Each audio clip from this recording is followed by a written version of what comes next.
The U.S. horizon vanished on a Tuesday. One moment, the ship's signal pulsed strongly from just beyond Mars' orbit. The next moment, nothing.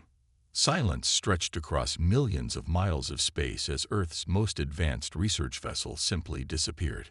Captain Alan Freeman had been mid-sentence in his daily report when the transmission cut. His last recorded words became famous across Earth. "Approaching the Kuiper Belt boundary.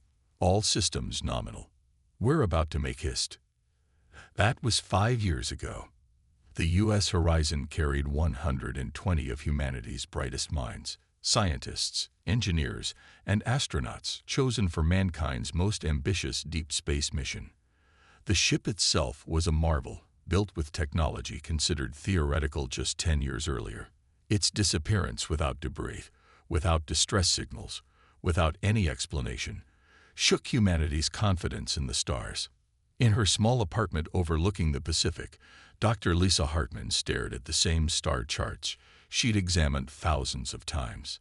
As the mission's lead astrophysicist, she should have been aboard the horizon. A severe case of pneumonia had kept her earthbound as her colleagues ventured into the unknown. Now she lived with both survivors' guilt and stubborn hope. "They're still out there, Sam," she said to her assistant, who brought her fresh coffee. "The math doesn't add up for a catastrophic failure." Sam nodded politely, used to Dr. Hartman's insistence. "The search teams found nothing for 6 months." The official report. "I've read the report," Lisa snapped, then softened. "Sorry. But they only searched where conventional physics says the ship could have gone. What if something unconventional happened?" The U.S. horizon had been designed to test new theories about space travel. Its main engine incorporated principles from quantum mechanics that scientists barely understood. Some whispered that the ship had been sent out before the technology was ready. In his office at Space Command Headquarters, General Peter Ellis signed the final documents officially declaring the horizon and all hands lost. 5 years was beyond standard protocol, but the horizon mission had been special. Ellis looked at the crew photos on his desk, faces of people he personally selected for the mission. "I'm sorry," he whispered to no one. Across the world, families of the crew held memorial services. Some had done so years ago, while others waited until this official declaration. Children who barely remembered their parents received folded flags. Spouses who had held on to hope finally allowed themselves to grieve. Only a small group refused to accept the declaration. Led by Dr. Hartman, these scientists, engineers, and family members continued to analyze data, propose theories, and scan the skies. They were largely dismissed as denial-driven fantasists. Jack Donovan's wife, Kelly, kept his workshop exactly as he'd left it. Jack had been the Horizon's chief engineer, the man who designed much of the experimental drive system. His notebooks contained calculations and theories that even now, other engineers couldn't fully comprehend. He always said the drive could do more than just move through space, Kelly told a documentary filmmaker who was creating a 5-year memorial piece. He thought it might touch other dimensions, other realities. "I think that's where they went."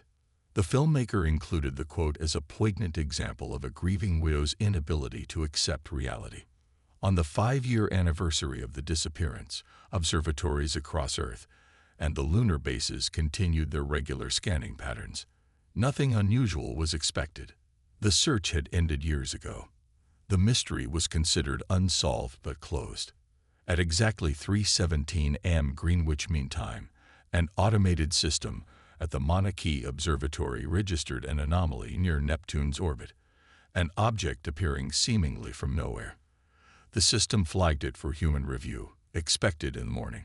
By dawn, every astronomical detection system on Earth was blaring alarms.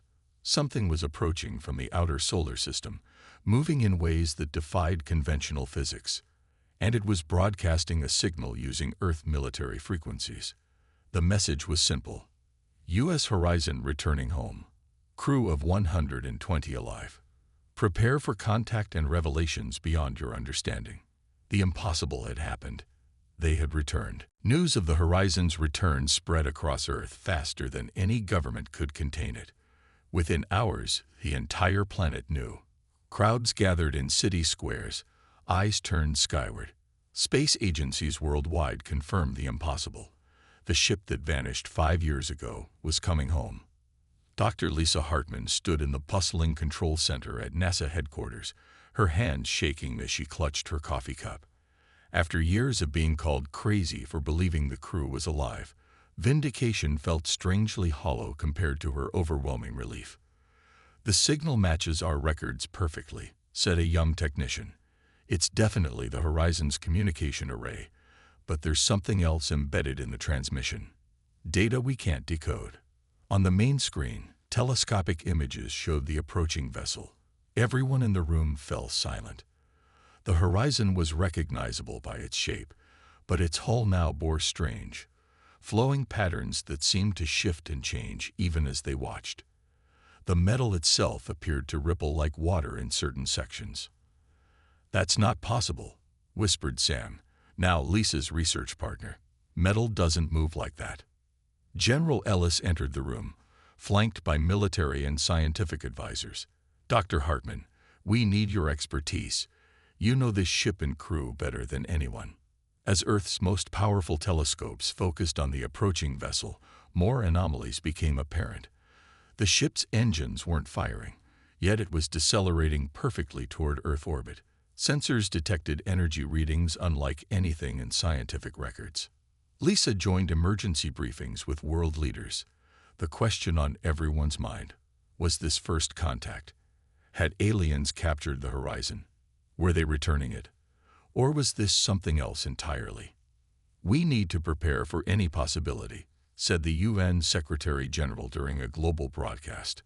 "But until proven otherwise, we welcome home our lost explorers with hope and caution in equal measure." A joint international team quickly established a reception facility in lunar orbit. Military vessels took positions around Earth, not as a threat but as a precaution. The world waited. 3 days after the initial detection, the Horizon settled into the designated lunar orbit with precision that stunned orbital engineers. Up close, the ship's transformed hull was even more bewildering. Sections seemed to exist partially out of phase with reality, edges blurring when viewed directly. The first transmission from Captain Freeman came through all communication channels simultaneously, somehow bypassing encryption and technical limitations. "This is Captain Alan Freeman of the U.S. Horizon. To us, only 5 months have passed. We understand 5 years have gone by on Earth. What we've experienced, there are no words in our language to properly explain. We have been changed. Reality is not what humanity believes it to be." Teams of scientists analyzed the video. Freeman looked physically unchanged. Same uniform, same appearance as 5 years ago. Yet something in his eyes made viewers instinctively uneasy.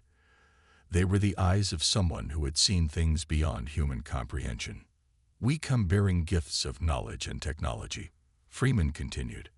"The beings we encountered call themselves the architects. They exist primarily outside dimensions we can naturally perceive. They chose us, chose humanity, for reasons we're still understanding. We bring you the beginning of a new age." The quarantine facility prepared for the crew's arrival. Medical teams, scientists, and security personnel rehearsed protocols while engineers examined new data packages being transmitted from the Horizon. The first analyses suggested the information contained physics principles that contradicted established scientific understanding. Lisa was appointed head of the scientific reception team. As she reviewed the initial data, her scientific mind both thrilled and recoiled at what she saw. If these principles were real, they would rewrite humanity's understanding of the universe. "What happened to you out there, Alan?" she whispered to the screen showing the Horizon in lunar orbit. The ship's new hull patterns shifted again, almost as if in response to her question. For a brief moment, observers swore the patterns formed into something resembling a face, watching, evaluating. The reunion was set for tomorrow. Humanity held its breath. The first shuttle from the Horizon docked with the lunar quarantine facility exactly on schedule. Medical teams in protective suits waited nervously as the airlock cycled. When the door finally opened, Captain Alan Freeman stepped through first, looking remarkably normal at first glance. He wore his standard uniform, but it moved oddly, as if the fabric was partially liquid. His face showed no signs of aging from when he disappeared 5 years ago.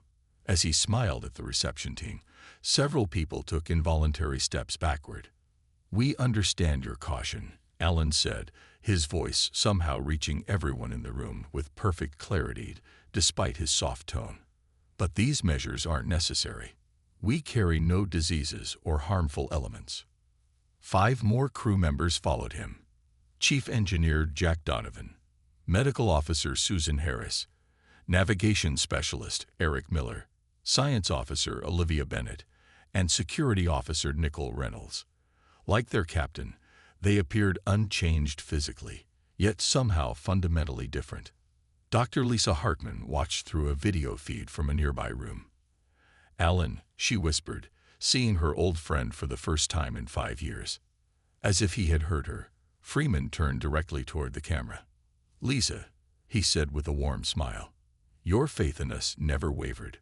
We felt it, even from the other side." The quarantine protocols proceeded despite the crew's insistence they were unnecessary. Blood samples were taken, scans performed, questions asked. The results baffled the medical team. "Their DNA is human, but with subtle alterations we don't understand," reported Dr. Paul Martinez to the Oversight Committee.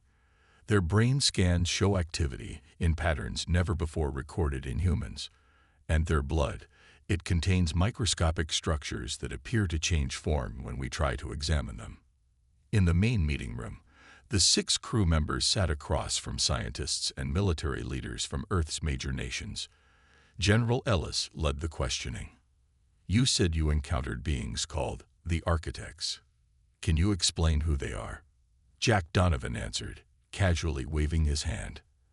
As he did, a 3-dimensional image appeared in the air above the table, a shifting, flowing form that seemed impossible to focus on directly. The room fell silent. Donovan hadn't used any device to create the projection. "This is an approximate representation," Jack explained. "The Architects exist primarily in dimensions beyond what humans can perceive. This is just a shadow of their true form." Olivia Bennett added, "They're an ancient species who evolved beyond physical constraints billions of years ago. They exist throughout the universe, observing and occasionally interacting with emerging intelligent life." "And they just decided to give you advanced technology?" asked a skeptical Chinese official. "They see potential in humanity," said Captain Freeman. "They believe we're ready to take our next evolutionary step. The horizon didn't just stumble upon them. They've been watching us for centuries. Our mission to the edge of the solar system was the moment they chose to make contact." Susan Harris, the medical officer, demonstrated another unsettling ability when she cured a security guard's chronic back pain with just a touch. "We can perceive and manipulate energy fields now," she explained. "Your medical science treats the body as mostly physical. It's actually a complex energy system with physical components." As the questioning continued, Nicole Reynolds stayed unusually quiet, her eyes darting occasionally to shadows in the room that no one else seemed to notice. In a private call, Lisa spoke with Alan. Despite her joy at seeing him alive, something felt wrong. "Only 5 months for you," she said. "Where were you all that time?" "A place between realities," he replied.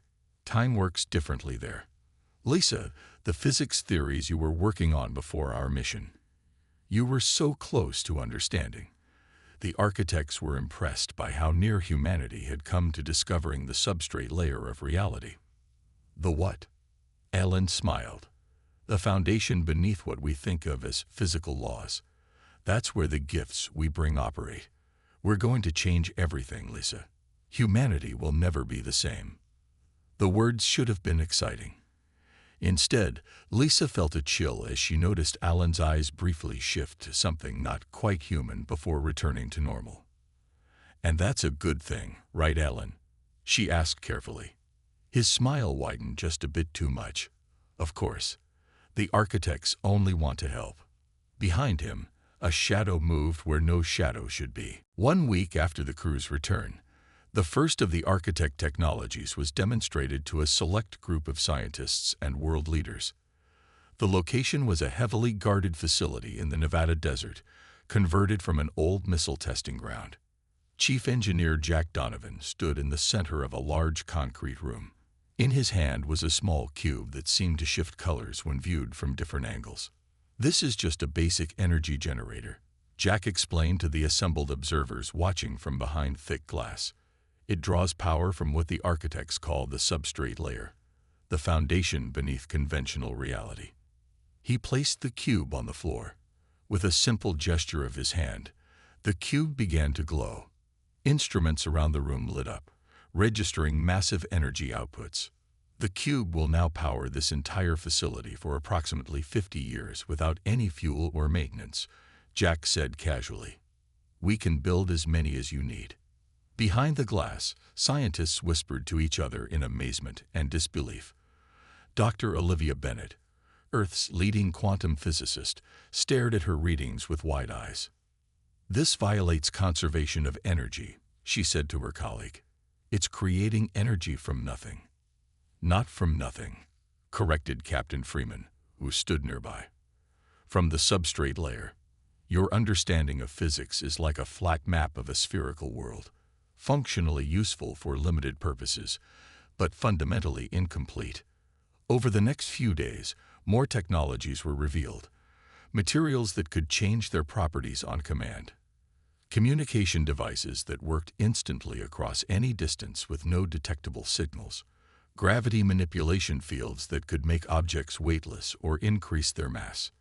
Dr. Lisa Hartman worked directly with Science Officer Olivia Bennett to understand the principles behind these technologies. The two women spent long hours in the facility's lab, with Lisa asking questions and Olivia providing answers that both illuminated and confused. "So the substrate layer exists beneath our 4 dimensions?" Lisa asked as she examined a piece of the strange metal from the horizon's hull. "It exists alongside, beneath, and within them," Olivia replied. "The architects showed us that reality has at least 11 dimensions, with the substrate layer connecting them all. Human minds weren't built to perceive this naturally, but we've been upgraded." Lisa looked up sharply. "Upgraded? How exactly?" Olivia's expression remained pleasant but revealed nothing. "The architects helped us evolve. We're still human, just more aware." While the scientific community grappled with these revelations, the world's governments began to argue over access to the new technologies. The American president insisted that since the Horizon was an American ship, the technologies belonged primarily to the United States. China, Russia, and the European Union disagreed. The crew of the Horizon seemed unconcerned with these politics. They insisted that the technologies must be shared equally among all nations, all people. "These gifts aren't meant for one country," Captain Freeman stated during a UN address. "They're meant to advance humanity as a whole. The architects don't recognize our political boundaries." Most people saw this as a noble sentiment. A few political analysts noted that this position effectively gave the Horizon crew themselves the power to decide who got what technology and when. Meanwhile, strange reports began to surface. People working closely with the new technologies reported unusual dreams, visions of shapes that couldn't exist in 3 dimensions, and whispered voices in unknown languages. Security guards at the Nevada facility claimed to see shadows moving against the laws of light and perspective. Dr. Harris, the Horizon's medical officer, began training Earth doctors in new healing techniques. Patients reported miraculous recoveries, but also described sensations of something else looking through their eyes for brief moments after treatment. In her private quarters, Lisa reviewed security footage from the facility and noticed something disturbing. When the crew members thought they were alone, they sometimes moved in ways that seemed wrong, too fluid, as if their bones weren't solid. And occasionally, when they spoke among themselves, their mouths didn't match the words the microphones recorded. Lisa's phone rang, startling her.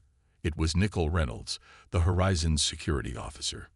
"We need to talk," Nicole said, her voice tight with fear. "Not here. Not anywhere they might be watching. The architects. They're not what the others are telling you." "What do you mean?" Lisa asked. "They're not here to help us," Nicole whispered. "They're running from something." Lisa met Nicole at a small diner 50 miles from the Nevada facility. They chose a booth in the back corner, far from other customers. Nicole looked tired, with dark circles under her eyes. She kept glancing at the windows and doors. "I've been fighting it," Nicole said in a low voice. "Whatever they did to us, I've been fighting it more than the others. Maybe because security training teaches you to resist mind control techniques." Lisa leaned forward. "Fighting what exactly?" "The architects aren't separate beings. They're more like a collective consciousness. They can't exist in our reality without hosts," Nicole explained. "The crew of the horizon. We're becoming them. Or they're becoming us." The lines blur more each day. A waitress approached. Both women fell silent until she had poured their coffee and walked away. "What about the others? Jack, Susan, Olivia, Alan?" Lisa asked, thinking of the captain's strange smile. Different levels of integration. Some embraced it. Others didn't have a choice. Nicole's hand trembled as she lifted her coffee cup. "But that's not the worst part. The architects are running from something, Lisa. Something even they fear. Something that hunts advanced civilizations." Lisa felt a chill run through her. "They're hiding inside us, using humans as a disguise." "Partly. But they also need our help. The changes they made to us, the technology they're introducing, it's not just gifts, it's preparation." Nicole glanced around again before continuing. "There's a predator out there between the stars. The architects called it the void, or something close to that in their language. It consumes entire civilizations that reach a certain technological threshold." Back at the facility, implementation of the new technologies was proceeding rapidly. The first gravity manipulation devices were being installed on cargo ships, allowing them to lift massive weights with minimal energy. Medical centers were reporting miraculous results with the new healing techniques. But strange incidents multiplied. A technician working with a substrate energy generator began speaking in an unknown language for 5 minutes before collapsing. He remembered nothing afterward. A security guard reported seeing Captain Freeman standing in a hallway, while security cameras showed him simultaneously in a meeting room on the other side of the facility. General Ellis noticed the pattern. He quietly assembled a team to monitor the Horizon crew and those who worked closely with them. His concerns grew when 2 of his team members suddenly requested transfers after interviewing Jack Donovan. In her lab, Dr. Olivia Bennett examined brain scans of people who had been treated with architect medical technology. Every scan showed the same unusual pattern of activity in regions normally considered dormant in human brains. "The changes are minimal but significant," she told a colleague. "Think of it as awakening potential that was always there." "Is it dangerous?" the colleague asked. Olivia smiled. "Change is always dangerous, but necessary for growth." That night, Lisa couldn't sleep. Nicole's warnings played in her mind alongside memories of her conversations with Alan and the other crew members. She pulled up video feeds from the facility on her tablet. Most showed empty hallways and darkened labs. Then she saw something that made her heart race. In the main technology testing room, all 6 Horizon crew members stood in a circle. They weren't speaking, but their bodies swayed slightly in perfect unison. The air around them seemed to warp and bend. Suddenly, they all turned and looked directly at the security camera, directly at Lisa. Alan's face changed, becoming somehow older and younger simultaneously, more alien than human. The screen went black. Lisa's phone rang immediately. It was General Ellis. "Dr. Hartman, we need you at the facility now," he said, his voice tense. "Something's happening with the crew. And we're picking up a signal from deep space. Something massive is approaching our solar system." "The void," Lisa whispered, remembering Nicole's warning. Ellis paused. "How did you know that name?" That's what Freeman just called it. Outside Lisa's window, the night sky seemed darker than usual, as if the stars themselves were being swallowed by something unseen. Lisa arrived at the facility to find it in controlled chaos. Military personnel rushed through corridors while scientists huddled over equipment, speaking in urgent whispers. General Ellis met her at the security checkpoint. "The crew is in the main lab," he said, leading her quickly through the building. They've been changing. When they entered the lab, Lisa stopped in shock. The 6 crew members stood in the center of the room, but they barely looked human anymore. Their bodies seemed to shift between solid and liquid states. Captain Freeman's face flowed like wax, features rearranging themselves before settling back into a human shape. "Lisa," he said, his voice echoing strangely, "the void has found us. Found Earth. What is happening to you?" Lisa asked, fighting the urge to step back. "The integration is accelerating," Jack Donovan explained. His arms moved in impossible ways, bending at points where humans had no joints. "We need to prepare Earth's defenses immediately." General Ellis had positioned armed guards around the room. "Before we do anything, I want answers. Our deep space monitors detected something massive entering the solar system. Is that what you call the void?" "Yes," Olivia Bennett said. Her eyes had changed to swirling pools of light. "It consumes civilizations that reach certain technological thresholds. The architects have been fleeing it for millennia. And you didn't think to warn us before bringing its attention to Earth?" Ellis demanded. "We needed your bodies," Susan Harris said simply. Her voice sounded like multiple people speaking together. "The architects cannot exist in your reality without hosts." Lisa felt sick as the truth became clear. "You're not the crew anymore, are you?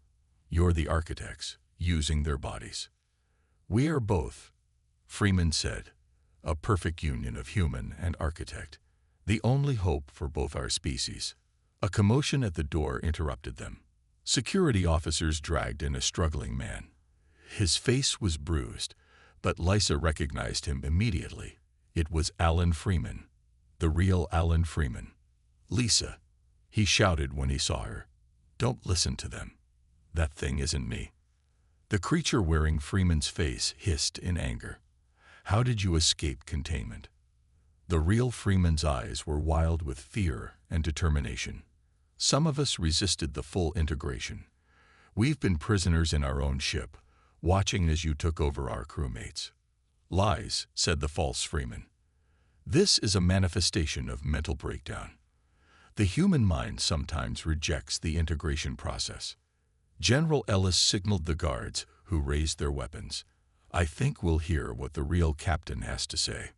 The real Alan Freeman spoke quickly. "Only about 20 of us fought off the complete takeover. The architects need willing hosts for full integration. The rest of us were kept in a section of the ship that exists partially outside normal space. He escaped when we began the final phase," Nicole Reynolds said, her form still mostly human compared to the others. She looked at Lisa with sad eyes.